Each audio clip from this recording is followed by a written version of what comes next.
Hello बच्चों, let us read this question. Three diodes D1, D2 and D3 are made up of semiconductors having band gap of 2.5 electron volt, 2 electron volt and 3 electron volts respectively. Which of them will not be able to detect the light of wavelength 600 nanometer?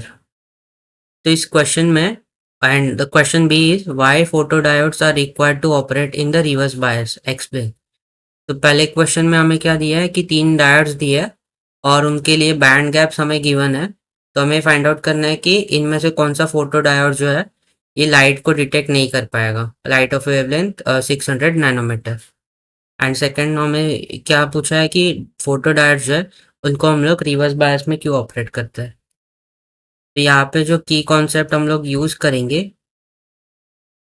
वो होगा energy energy of light energy of a light wave is E equals to H nu. Incident light जो होता है उसका energy होता है E equals to H nu, और इसको अगर वेवलेंथ के टर्म्स में लिखे तो ये हो जाएगा एच सी अपॉन लैम्डा के इक्वल।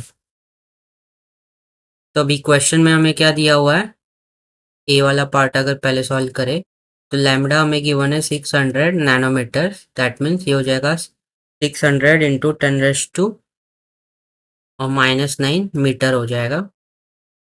तो यहाँ से अगर हम लोग इंसिडेंट एनर्जी निकाले तो ये हो जाएगा सिक्स। इंसिडेंट एनर्जी का फॉर्मूला होता है एच सी अपॉन लैम्डा। तो ये हो जाएगा 6.63 इंटू 10⁻34 इंटू थ्री। यहाँ पे सी जो है ये स्पीड ऑफ लाइट है, जो होता है 3 इंटू 10⁸ डिवाइड बाय लैम्डा जो है ये 600 इंटू 10⁻9। और इसको अगर जो इलेक्ट्रॉन वोल्ट में कन्वर्ट करें, क्योंकि हमें जो बैंड गैप दिया है वो इलेक्ट्रॉन वोल्ट में है, तो ये हो जाएगा 1.6 इंटू 10⁻19 इलेक्ट्रॉन वोल्ट। तो यहाँ से हमें एनर्जी का वैल्यू मिल जाएगा 2.06 इलेक्ट्रॉन वोल्ट। तो हम लोग कह सकते हैं कि हमारे पास जो इंसिडेंट एनर्जी जो है ये 2.06 इलेक्ट्रॉन वोल्ट है। अभी हम लोग कह सकते हैं कि अभी हमें चेक करनी है कि इनमें से कौन सा फोटो डायोड जो है वो डिटेक्ट नहीं करेगा लाइट को।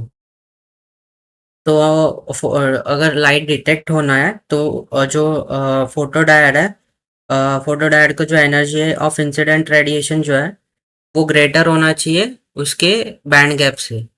तो लाइक वही डायोड लाइट को डिटेक्ट करेगा जिसके लिए बैंड गैप का जो एनर्जी है वो इंसिडेंट एनर्जी से ज़्यादा है। तो अगर हम लोग D1 देखें तो D1 के केस में बैंड गैप कितना है, 2.5 इलेक्ट्रॉन वोल्ट, जो कि ज़्यादा है हमारा इंसिडेंट एनर्जी से। तो हम लोग कह सकते हैं कि D1 तो डिटेक्ट कर जाएगा लाइट को। सिमिलरली D3 3 इलेक्ट्रॉन वोल्ट है, तो वो भी ज़्यादा है इंसिडेंट एनर्जी से, तो D3 भी डिटेक्ट कर लेगा। बट सिंस D2 जो है उसका एनर्जी जो है, बैंड गैप एनर्जी जो है ये 2 इलेक्ट्रॉन वोल्ट है, जो कि कम है compare to the incident energy. तो हम लोग कह सकते हैं therefore D2 will not detect the light. तो ये हमारा फर्स्ट क्वेश्चन हो गया, D2 आएगा। तो अभी सेकंड हम लोग कंसिडर करते हैं कि why photodiodes are required to operate in reverse bias. तो हमें पता है in reverse bias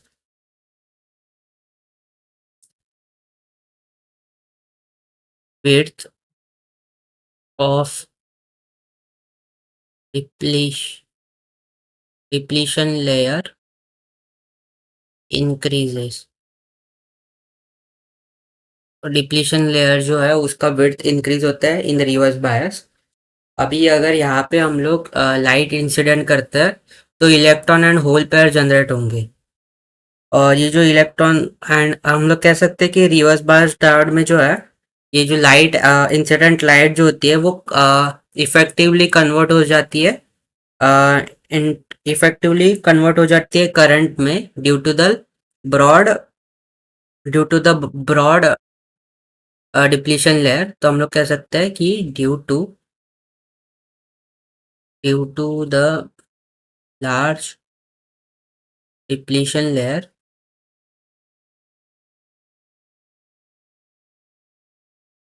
depletion layer, we can say that incident light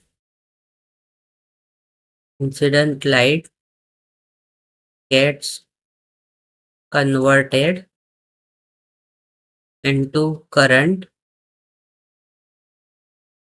effectively. इसीलिए हम लोग जो डायोड्स फोटो डायोड्स जो है उनको हम लोग रिवर्स बायस में ऑपरेट करते हैं.